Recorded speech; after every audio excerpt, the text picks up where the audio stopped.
Friend, स्वागत है आपका अपने चैनल आज क्लास में। आज की इस वीडियो में विज्ञान का एक मॉडल पेपर सॉल्व करेंगे।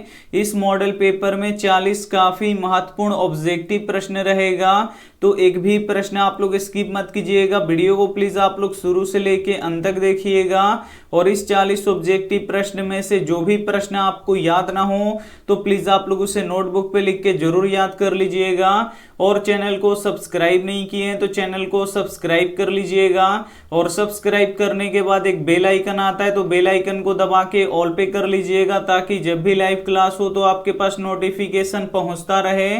तो आइए शुरू करते हैं पहले नंबर प्रश्न से। तो पहला नंबर प्रश्न है कि ग्रहणी भाग होता है। ए ऑप्शन है मुख गुहा का, बी ऑप्शन है अमाशय का, सी ऑप्शन है छोटी आंत का, डी ऑप्शन है बड़ी आंत का। काफी महत्वपूर्ण प्रश्न है। यहाँ पे आपको बताना है कि ग्रहणी भाग होता है, तो जो ग्रहणी होता है ये छोटी आंत का भाग होता है, इसे आपको याद रखना है। यहाँ पे सी ऑप्शन बिल्कुल ही सही हो जाएगा। ये देखते हैं अगला प्रश्न, दो नंबर प्रश्न है कि जूल प्रति कूलम बराबर होते हैं। ए ऑप्शन है ओम के, बी ऑप्शन है वोल्ट के, सी ऑप्शन है एम्पियर के, डी ऑप्शन है वाट के। काफी महत्वपूर्ण प्रश्न है ये आपके बोर्ड परीक्षा के लिए।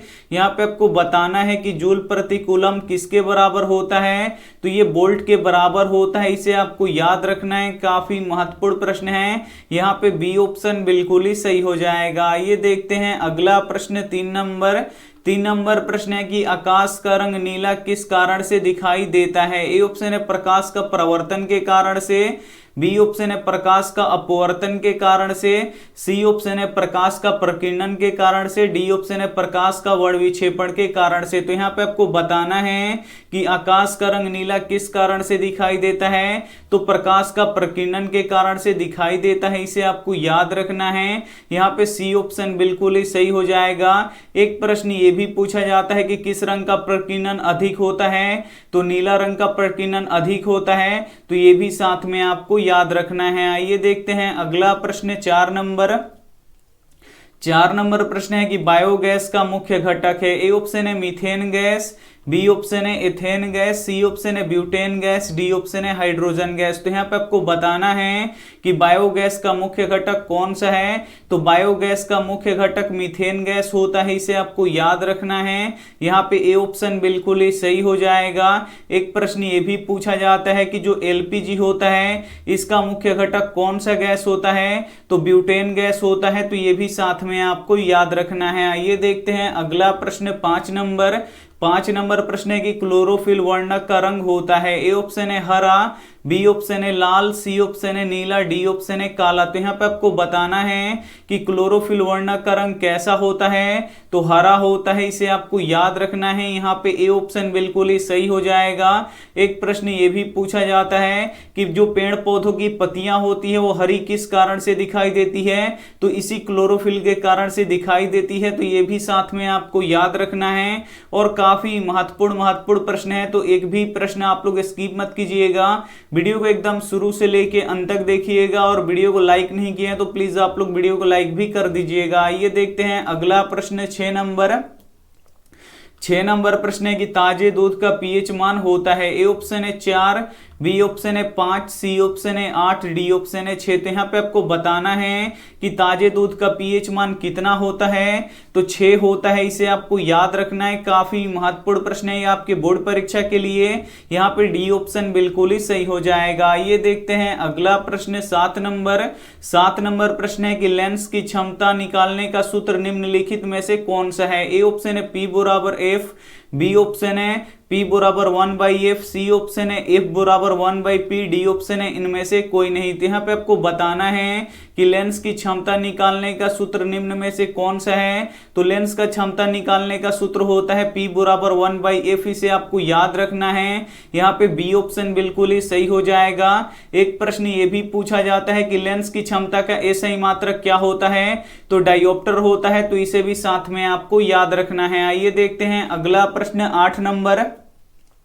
8 नंबर प्रश्न है कि अष्टक नियम के प्रतिपादक कौन थे। ए ऑप्शन है डाल्टन, बी ऑप्शन है डोबरेनर, सी ऑप्शन है मेंडल, डी ऑप्शन है न्यूलैंड्स। तो यहाँ पे आपको बताना है कि अष्टक नियम के प्रतिपादक कौन थे, यानी अष्टक नियम किसने दिया, तो न्यूलैंड्स ने दिया, इसे आपको याद रखना है। यहाँ पे डी ऑप्शन बिल्कुल ही सही हो जाएगा। ये देखते हैं अगला प्रश्न 9 नंबर प्रश्न है कि अवायवीय श्वसन कोशिका के किस भाग में होता है। ए ऑप्शन है कोशिका द्रव में, बी ऑप्शन है कोशिका झिल्ली में, सी ऑप्शन है राइबोसोम में, डी ऑप्शन है केंद्रक में। तो यहाँ पे आपको बताना है कि अवायवीय श्वसन कोशिका के किस भाग में होता है, तो ये कोशिका द्रव में होता है, इसे आपको याद रखना है। काफी महत्वपूर्ण प्रश्न है ये आपके बोर्ड परीक्षा के लिए। यहाँ पे ए ऑप्शन बिल्कुल ही सही हो जाएगा। ये देखते हैं अगला प्रश्न 10 नंबर प्रश्न है कि डायनेमो यांत्रिक ऊर्जा को किस ऊर्जा में बदलता है। ए ऑप्शन है ध्वनि ऊर्जा में, बी ऑप्शन है विद्युत ऊर्जा में, सी ऑप्शन है सौर ऊर्जा में, डी ऑप्शन है प्रकाश ऊर्जा में। तो यहाँ पे आपको बताना है कि डायनेमो यांत्रिक ऊर्जा को किस ऊर्जा में बदलता है। तो जो डायनेमो होता है ये यांत्रिक ऊर्जा को ये विद्युत ऊर्जा में बदलता है, इसे आपको याद रखना है। काफी महत्वपूर्ण प्रश्न है। यहाँ पे बी ऑप्शन बिल्कुल ही सही हो जाएगा। ये देखते हैं अगला प्रश्न 11 नंबर प्रश्न है कि रक्त का पीएच मान होता है। यहाँ पे आपको बताना है कि रक्त का पीएच मान कितना होता है। ए ऑप्शन है 5, बी ऑप्शन है 3, सी ऑप्शन है 7.4, डी ऑप्शन है 6। तो यहाँ पे आपको बताना है कि रक्त का पीएच मान कितना होता है। तो रक्त का पीएच मान 7.4 होता है, इसे आपको याद रखना है। यहाँ पे सी ऑप्शन बिल्कुल ही सही हो जाएगा। ये देखते हैं अगला प्रश्न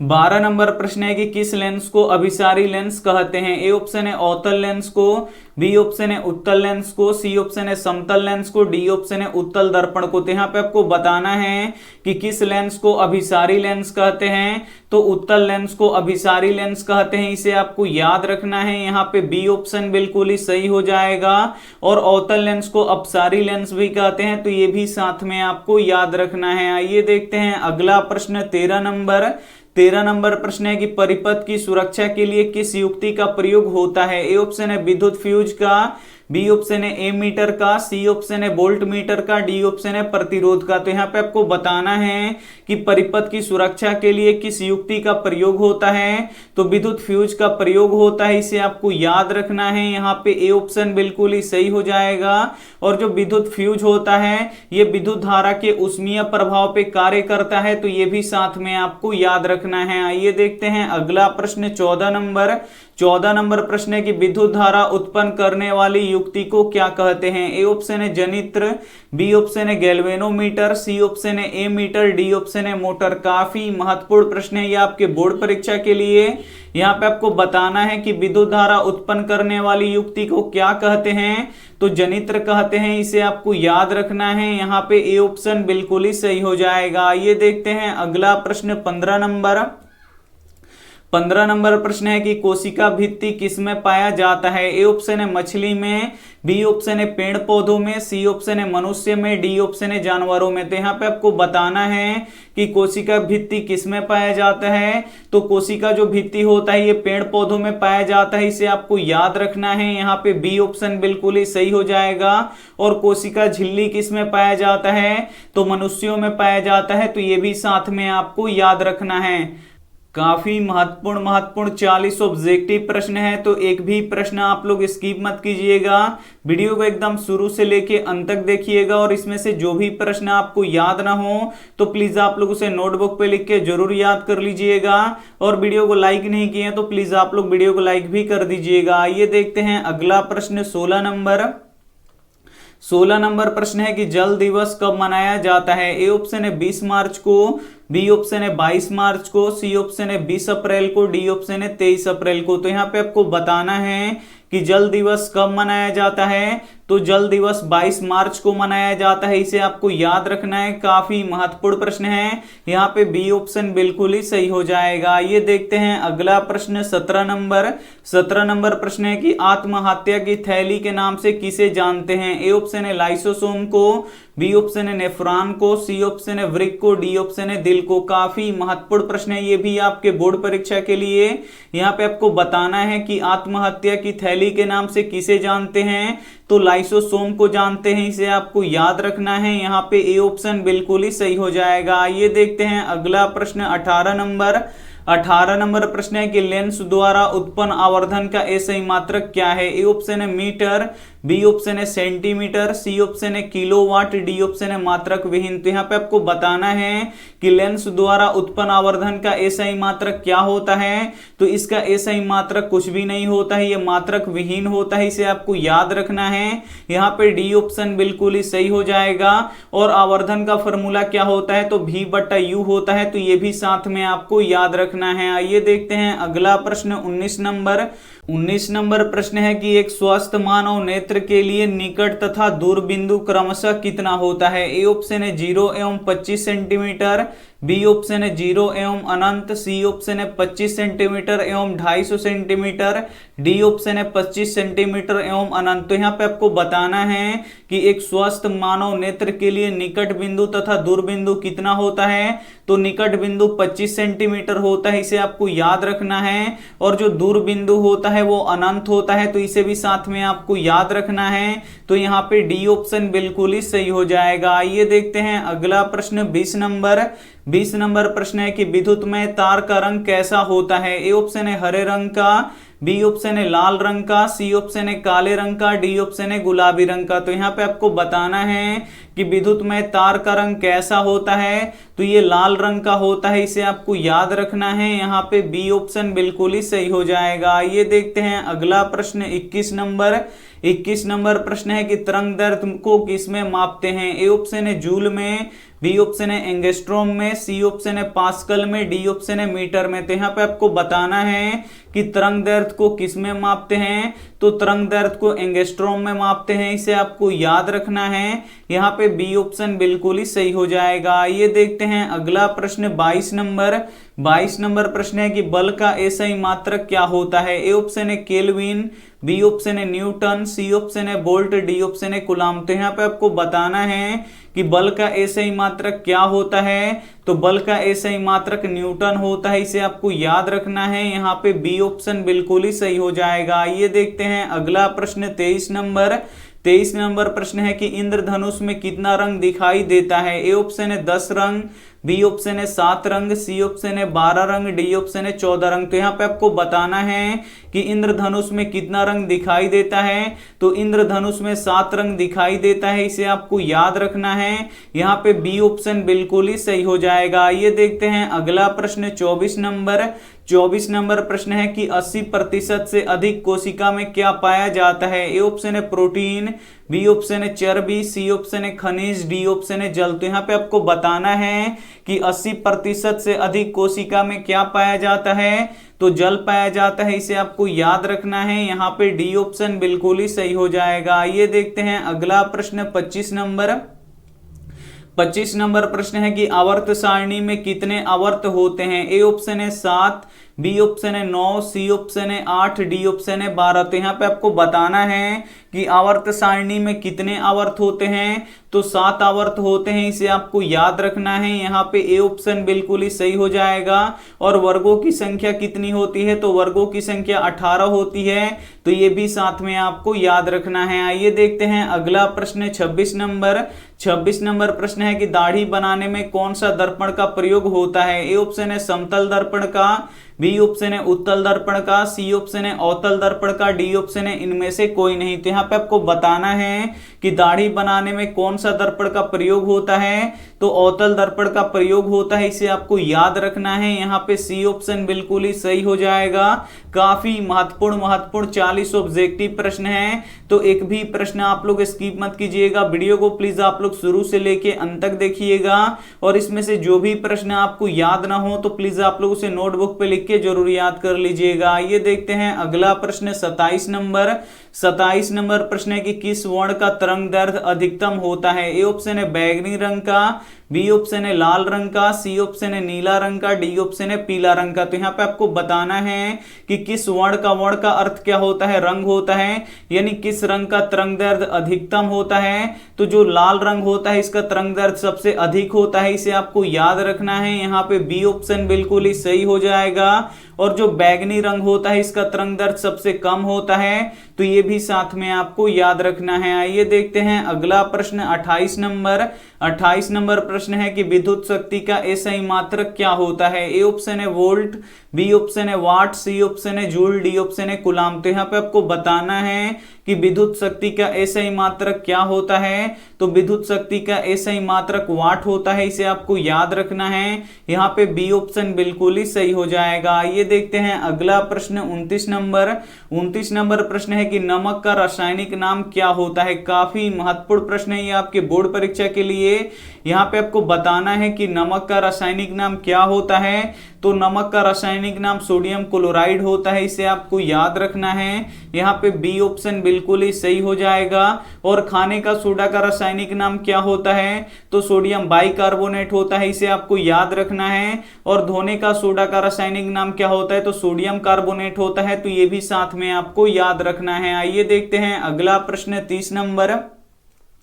30 नंबर प्रश्न है कि विटामिन ए की कमी से कौन सा रोग होता है। ए ऑप्शन है रतौंधी, बी ऑप्शन है बेरी बेरी, सी ऑप्शन है रिकेट्स, डी ऑप्शन है जनन क्षमता में कमी। तो यहाँ पे आपको बताना है कि विटामिन ए के कमी से कौन सा रोग होता है। तो विटामिन ए के कमी से रतौंधी होता है, इसे आपको याद रखना है। और विटामिन बी की कमी से बेरी बेरी रोग होता है, तो इसे भी आपको याद रखना है। और विटामिन डी की कमी से रिकेट्स होता है, इसे आपको याद रखना है। रिकेट्स यानी जो मनुष्यों का हड्डी होता है वो कमजोर होने लगता है रिकेट्स में। और जो विटामिन ई होता है उसके कमी से जनन क्षमता में कमी होता है, तो ये भी साथ में आपको याद रखना है। आइए देखते हैं अगला प्रश्न 31 नंबर।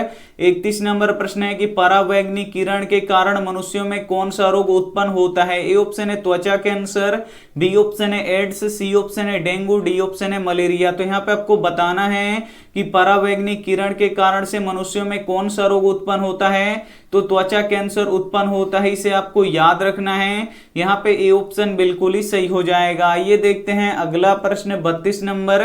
32 नंबर प्रश्न है कि पीएच स्केल का आविष्कार किसने किया। काफी महत्वपूर्ण प्रश्न है ये आपके बोर्ड परीक्षा के लिए। यहाँ पे आपको बताना है कि पीएच स्केल का आविष्कार किसने किया। ए ऑप्शन है लेवोजियर ने, बी ऑप्शन है मेंडल ने, सी ऑप्शन है न्यूटन ने, डी ऑप्शन है सोरेनसन ने। तो यहाँ पे आपको बताना है कि पीएच स्केल का आविष्कार किसने किया। तो सोरेनसन ने किया, इसे आपको याद रखना है। यहाँ पे डी ऑप्शन बिल्कुल ही सही हो जाएगा। आइए देखते हैं अगला प्रश्न 33 नंबर।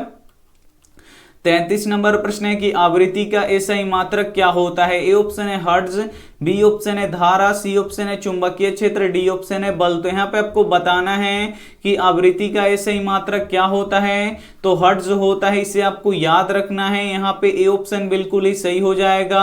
और हर्ट्ज को HZ से सूचित किया जाता है, तो ये भी साथ में आपको याद रखना है। आइए देखते हैं अगला प्रश्न 34 नंबर। 34 नंबर प्रश्न है कि पदार्थ की चौथी अवस्था क्या है। ए ऑप्शन है ठोस, बी ऑप्शन है द्रव, सी ऑप्शन है गैस, डी ऑप्शन है प्लाज्मा। तो इसमें से आपको बताना है कि पदार्थ की चौथी अवस्था क्या है। तो पदार्थ की चौथी अवस्था प्लाज्मा होती है, इसे आपको याद रखना है। यहाँ पे डी ऑप्शन बिल्कुल ही सही हो जाएगा। ये देखते हैं अगला प्रश्न 35 नंबर। 35 नंबर प्रश्न है कि प्रोटॉन पर कौन सा आवेश होता है। ए ऑप्शन है धन आवेश, बी ऑप्शन है ऋण आवेश, सी ऑप्शन है दोनों, डी ऑप्शन है इनमें से कोई नहीं। तो यहाँ पे आपको बताना है कि प्रोटॉन पे कौन सा आवेश होता है। तो प्रोटॉन पे धन आवेश होता है, इसे आपको याद रखना है। और जो इलेक्ट्रॉन होता है इस पे ऋण आवेश होता है, इसे आपको याद रखना है। और जो न्यूट्रॉन होता है इस पे कोई भी आवेश नहीं होता है, ये आवेशहीन होता है। तो ये भी साथ में आपको याद रखना है। आइए देखते हैं अगला प्रश्न 36 नंबर।